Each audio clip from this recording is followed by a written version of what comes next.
അതിന്റെ നേതാക്കളോട് എനിക്ക് പറയാനുള്ളത് ഇങ്ങനെ പറ്റിപ്പോയതിൽ നിർവ്യാജം എനിക്ക് ഖേദമുണ്ട്. നന്ദി ശ്രീ രാധാകൃഷ്ണൻ. ശ്രീ കെ എം ഷാജി, ഈ പ്ലീനത്തിന്റെ ശോഭ കെടുത്തിയതിൽ മറ്റൊന്ന് ഇളമരം കരീമിന് എതിരെ ഉയർന്ന ആരോപണങ്ങളാണ്. ശ്രീ ഷാജി നേരത്തെ തന്നെ ഈ വിഷയം ഉന്നയിച്ചതിൻ്റെ പേരിൽ മാനനഷ്ട കേസ് നേരിടുന്ന ആളുമാണ്. എന്തുകൊണ്ടാണ് ഇപ്പോഴും പിണറായി വിജയന് ഇളമരം കരീമിൻ്റെ പ്രവർത്തികൾ ന്യായീകരിക്കേണ്ടി വരുന്നത്? ബോധ്യപ്പെട്ടതുകൊണ്ടാണോ? ഇതൊരു ഏതോ മാധ്യമത്തിൽ വാർത്ത വന്നത് കണ്ടു, പാർട്ടി അത് അന്വേഷിക്കാൻ തുടങ്ങുന്നുവെന്ന്. സത്യാവസ്ഥ അറിയില്ല.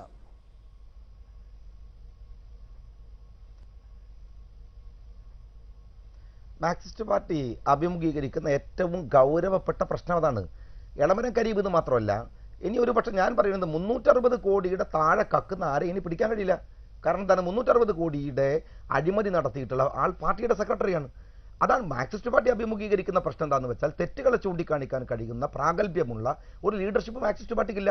ഇപ്പൊ നിങ്ങൾ ആലോചിച്ച് നോക്ക്, എത്ര നിസ്സാരമായിട്ടാണ് ദേശാഭിമാനിയുടെ പ്രതിനിധി ഇവിടെ സംസാരിക്കുന്നത്. ഞങ്ങൾ പത്രം നടത്തുന്നു, പലതുമാണ്. അതുകൊണ്ട് പള്ളിയുടെ പരസ്യം കൊടുക്കുന്നു, അമ്പലത്തിന്റെ പരസ്യം കൊടുക്കുന്നു, ഞങ്ങൾ ഒരുപാട് ബുദ്ധിമുട്ടുകൾ അഭിമുഖീകരിക്കുന്നു എന്നൊക്കെ പറയുന്ന തരത്തിലേക്ക്. അതുകൊണ്ട് എന്ത് പത്രം നടത്തുക എന്ന് മാത്രമാണ്. അങ്ങനെയാണോ മാർക്സിസ്റ്റ് പാർട്ടി? ഒരു പത്രം നടത്താൻ വേണ്ടി എന്ത് ഏർപ്പാട് നടത്താം, അല്ലെങ്കിൽ മാർക്സിസ്റ്റ് പാർട്ടിയുടെ ദൈനംദിന കാര്യങ്ങൾ നടന്നു പോകാൻ എന്ത് ഏർപ്പാട് നടത്താം? അങ്ങനെയാണോ മാർക്സിസ്റ്റ് പാർട്ടി ചിന്തിക്കേണ്ടത്? അങ്ങനെ ചിന്തിക്കുന്ന ഒരു ഘട്ടം വരുമ്പോഴാണ് പണക്കാർ. ഇപ്പോൾ രാധാകൃഷ്ണൻ പറഞ്ഞ് നിങ്ങൾ കേട്ടില്ലേ, അദ്ദേഹം പാർട്ടിയോട് എന്തൊരു സ്നേഹമാണ്. ഞാൻ പണ്ട് പ്രവർത്തിച്ച പാർട്ടി, ആ പാർട്ടി സങ്കടപ്പെട്ടതിൽ എനിക്ക് ഒരുപാട് വിഷമമുണ്ട്. ഇന്നലെ രാധാകൃഷ്ണൻ പറഞ്ഞത് ഞാൻ പരസ്യം കൊടുക്കാൻ കാരണം മാർക്സിസ്റ്റ് പാർട്ടിയോട് എനിക്കൊരു പ്രത്യേക ഇഷ്ടമുള്ളതുകൊണ്ടാണ്. രാധാകൃഷ്ണനെ പോലെയുള്ള ഒരാൾക്ക് ഇഷ്ടപ്പെടാവുന്ന എന്ത് ഘടകമാണ് CPM-നകത്തുള്ളത്? എൻ്റെ ചോദ്യം അതാണ്.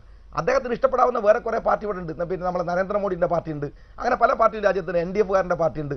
അതിനൊക്കെ പറ്റിയ പാർട്ടികളാണ്. CPM-ന് ഇഷ്ടപ്പെടാവുന്ന എന്ത് ഘടകമാണ് രാധാകൃഷ്ണനുള്ളത്? അത് മാത്രമല്ലല്ലോ ഞാൻ ചോദിക്കും, ആ പരസ്യം തന്നെ എന്തൊരു രസമാണ്. ചുവന്ന കളറിൽ നമ്മളുടെ ഫിഡൽ കാസ്ട്രോൻ്റെ ഒക്കെ ഫോട്ടോ കൊടുക്കണ പോലെ നടുവിൽ ഇങ്ങനെ രാധാകൃഷ്ണൻ ഇങ്ങനെ ഉദിച്ചുയരുന്ന ഒരു താരശോഭയോടെ ഉദിച്ചുയരുന്ന ഒരു ഫോട്ടോ ഒക്കെ കൊടുക്കുക. ഇതൊക്കെ സംഭവിക്കാൻ പറ്റും. നിങ്ങളൊരു മീഡിയ നടത്തുന്ന ആളാണ്.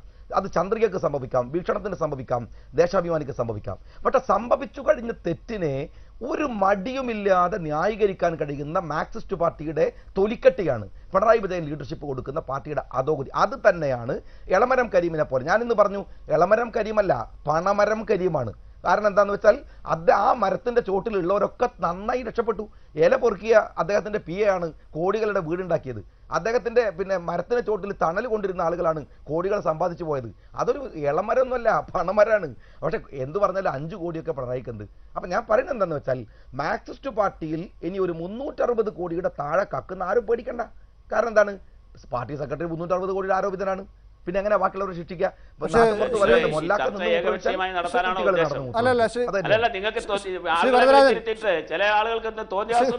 ശ്രീ വരദരാജന് മറുപടി പറയാൻ അവസരം. ശ്രീ വരദരാജൻ അല്പം താമസിച്ചു പോയതുകൊണ്ടാണ് അല്ലല്ലോ ശ്രീ വരദരാജൻ വരാൻ അല്പം താമസിച്ചു പോയതുകൊണ്ടാണ് ആദ്യം മറ്റുള്ളവർ സംസാരിച്ചത്. നിങ്ങളുമായിട്ട് ചർച്ചയില്ല. ശ്രീ വരദരാജൻ ക്ഷോഭിക്കാതെ, ശ്രീ വരദരാജൻ ക്ഷോഭിക്കാതെ. പള്ളു വിളിക്കാനുള്ള ശ്രീ വരദരാജൻ പറഞ്ഞോളൂ. ശ്രീ വരദരാജനിലേക്കാണ് വരുന്നത്. ശ്രീ വരദരാജൻ മറുപടി പറഞ്ഞോളൂ. എന്റെ അധികാരം വരദരാജൻ കേട്ടോ, വരദരാജൻ എന്റെ അധികാരം നിശ്ചയിക്കണ്ട. ശ്രീ വരദരാജൻ മറുപടി പറഞ്ഞോളൂ.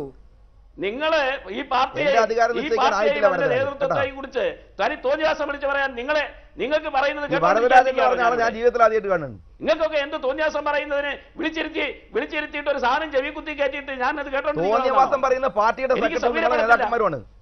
വരദരാജൻ സൂക്ഷിച്ച് സംസാരിച്ചോളൂ കേട്ടോ. വലിയ മാന്യന്മാരായ പറഞ്ഞ ശീലമൊന്നുമില്ല വരദരാജൻ. മാന്യമായി സംസാരിക്കാൻ പഠിക്കാതെയോ? എങ്ങനെയാണ് മാന്യത ഉണ്ടാവുക? നിങ്ങളൊക്കെ നേതാവ്. നിങ്ങൾ ഇത്രയും നേരം പറഞ്ഞെന്താ വരദരാജനെ പോലത്തെ ഒരാളുടെ അടുത്ത് CPM-ലെ നിലവിലെ ഒരു നേതൃത്വത്തിന്റെ കയ്യിൽ നിന്ന് മാന്യത പഠിക്കാൻ ഇല്ല വരദരാജൻ. ഇല്ല, വരദരാജനെ പോലത്തെ ഒരാൾ പറയാനുള്ള യോഗ്യത ഇല്ല. മാന്യത വിട്ടത് നിങ്ങളാണ്. മാന്യത വിട്ട് ഈ ചർച്ചയിൽ അത്യാവസാനം ചർച്ച ചെയ്തുകൊണ്ടിരുന്ന ഒരാളാണ്. അതിനുള്ള യോഗ്യത ഒന്നുമില്ല വരദരാജൻ. ജീവിതത്തിൽ ആദ്യമായിട്ടാണ് കാണുന്നത്. അങ്ങനല്ല, ആളുകൾക്കറിയാം കേട്ടോ. ശ്രീ വരദരാജൻ ക്ഷോഭിക്കാതെ കാര്യം മറുപടി പറഞ്ഞോളൂ. ഈ ആരോപണങ്ങൾക്ക് മറുപടി പറഞ്ഞോളൂ. ഇല്ല, എനിക്ക് മറുപടിയില്ല. തോന്നിവാസം മാത്രം ചെയ്തു പറഞ്ഞു ശീലമുള്ള വരദരാജൻ അങ്ങനെ പറയാം. ഒരുതരം വിചാരണ നടത്തുന്ന ചർച്ച ശരിയല്ല. ശ്രീ വരദരാജനെ അല്ല വിചാരണ ചെയ്തത്, ഞാൻ VM രാധാകൃഷ്ണനോടാണ് ചോദിച്ചത്. അതിലെന്തിനാണ് വരദരാജൻ ശോഭിക്കുന്നത്? VM രാധാകൃഷ്ണനോട് കുറെ കാര്യങ്ങൾ ചോദിച്ചതിന് വരദരാജൻ ശോഭിക്കുന്നത് എന്തിനാണ്? ശ്രീ ഷാജി 2 തവണയാണ് ഈ ചർച്ചയിൽ ഈ 36 മിനിറ്റിനിടയിൽ 2 തവണയാണ് ശ്രീ ഷാജി സംസാരിച്ചത്. ശ്രീ ഹരിഹരനാണെങ്കിൽ 1 തവണ മാത്രമേ സംസാരിച്ചുള്ളൂ. 2 തവണ ഷാജി പറഞ്ഞത് മുഴുവൻ എന്തുവാ? ഈ പരസ്യവുമായി ബന്ധപ്പെട്ട കാര്യമേ അല്ലല്ലോ പറയുന്നത്. അല്ല, ഈ പരസ്യവുമായി ബന്ധപ്പെട്ട് വരദരാജൻ മഹാൻ, പിണറായി വിജയൻ മഹാൻ, EP ജയരാജൻ മഹാൻ, ഞാൻ അങ്ങനെ ആക്കാം. ഞാൻ പറയേണ്ടത് നിങ്ങളാണോ നിശ്ചയിക്കേണ്ടത്? ശ്രീ വരദരാജൻ ഒരു രാഷ്ട്രീയ നേതാവാണ്. ഇതുപോലെയുള്ള എത്രയോ ആരോപണങ്ങളാണ് ഓരോ ദിവസവും പൊതുയോഗങ്ങളിൽ നിങ്ങൾ അങ്ങോട്ടും ഇങ്ങോട്ടും ഉന്നയിക്കുന്നത്. ഉമ്മൻചാണ്ടിയെ പറ്റി എന്തൊക്കെയാണ് പറഞ്ഞത്? ഈ UDF നേതാക്കളെ കുറിച്ച് എന്തൊക്കെയാണ് പറഞ്ഞത്? അതുപോലെ ഒരു രാഷ്ട്രീയ നേതാവ് ഉന്നയിക്കുന്ന ആരോപണങ്ങൾക്ക് നിങ്ങൾക്ക് മറുപടി പറയാം. നിങ്ങളെ ആര് തടയുന്നു? അത് രാഷ്ട്രീയ പാർട്ടി ഒരു പേപ്പറിൽ എഴുതിയിട്ട് ഞാൻ അതനുസരിച്ച് പ്രസംഗിക്കാം, ഞാൻ അതനുസരിച്ച് അഭിപ്രായം പറയാം. സംസാരിച്ചോളൂ. വേണ്ട, നമ്മൾ തമ്മിൽ തർക്കം വേണ്ട. ഞാൻ ആ തർക്കത്തിലേക്ക് ഇല്ല. ദയവ് ചെയ്ത് നമ്മൾ തമ്മിൽ തർക്കം വേണ്ട. ഞാൻ ആ തർക്കത്തിനില്ല. ഞാൻ ഇത് സംഘടിപ്പിക്കുന്നവരോടാണ് ഞാൻ പറഞ്ഞത്, ഒരു പ്രശ്നം ചർച്ച ചെയ്യാൻ വന്നാൽ പാർട്ടിയെ എന്തും പറയാനുള്ള അധികാരം കൊടുത്തുകൊണ്ട് അവർക്ക് ഇഷ്ടം പോലെ സമയം കൊടുത്ത് നടത്തുന്ന ഇത്തരം ഇടപാട് ശരിയല്ല എന്ന് ഞാൻ ഷാജി MLA ഞാൻ പറഞ്ഞത്, ഞാൻ ഇതിന്റെ സംഘാടകരോടാണ് പറഞ്ഞത്. ശ്രീ വരദരാജൻ, CPM-ന്റെ സെക്രട്ടറിക്കെതിരെ ശ്രീ ഷാജി ഉന്നയിച്ച എല്ലാ ആരോപണങ്ങൾക്കും ശ്രീ വരദരാജൻ ഇപ്പോൾ മറുപടി പറയാം. എനിക്ക് മറുപടി പറയേണ്ട കാര്യമില്ല, അതല്ല ഇവിടെ ചർച്ചാ വിഷയം. ആ ചർച്ച എന്നോട് പറഞ്ഞ വിഷയത്തിനല്ലാതെ ഇപ്പൊ ഷാജി ഉന്നയിക്കുന്നതിനോ മറ്റാരെങ്കിലും ഉന്നയിക്കുന്നതിനോ എല്ലാം മറുപടി പറയേണ്ട യാതൊരു ബാധ്യതയും എനിക്കില്ല. ഞാൻ അതിന് മറുപടി പറയാൻ ആളുമല്ല, ഞാനിപ്പോൾ പറയുന്നുമില്ല. അതല്ല, ഈ പരസ്യവുമായി ബന്ധപ്പെട്ട് ഉയർന്ന ആരോപണങ്ങൾ പരസ്യവുമായി ബന്ധപ്പെട്ട കാര്യം CPM-നെ ചുറ്റിപ്പറ്റിയുള്ള ഒരു ചർച്ച തന്നെയാണ്. CPM-ന്റെ പ്ലീനവുമായി ബന്ധപ്പെടുത്തി വരുന്ന ഒരു ചർച്ച തന്നെയാണ്. അത് ഞാൻ പറഞ്ഞല്ലോ, ദേശാഭിമാനിക്ക് ഇത് സംബന്ധമായിട്ടുള്ള നിലപാട് ഞാൻ പറഞ്ഞു കഴിഞ്ഞു. ദേശാഭിമാനി സംബന്ധിച്ച് പരസ്യം കൊടുത്തതുമായി ബന്ധപ്പെട്ടുള്ള എല്ലാ തർക്കങ്ങളെ സംബന്ധിച്ചും പരിശോധിച്ച് പാർട്ടി എടുക്കുന്ന നിലപാട് ഞങ്ങൾക്ക് ഇത് കൊടുത്തതിനകത്ത് എന്തെങ്കിലും പോരായ്മയുണ്ടെന്ന് ഇപ്പം ഞങ്ങൾക്ക് ബോധ്യപ്പെട്ടിട്ടില്ല. ബോധ്യപ്പെട്ടാൽ ഞങ്ങളത് തിരുത്തി പോകാൻ തയ്യാറാണ്. അത്രേ എനിക്ക് അതിനെക്കുറിച്ച് പറയാനുള്ളൂ.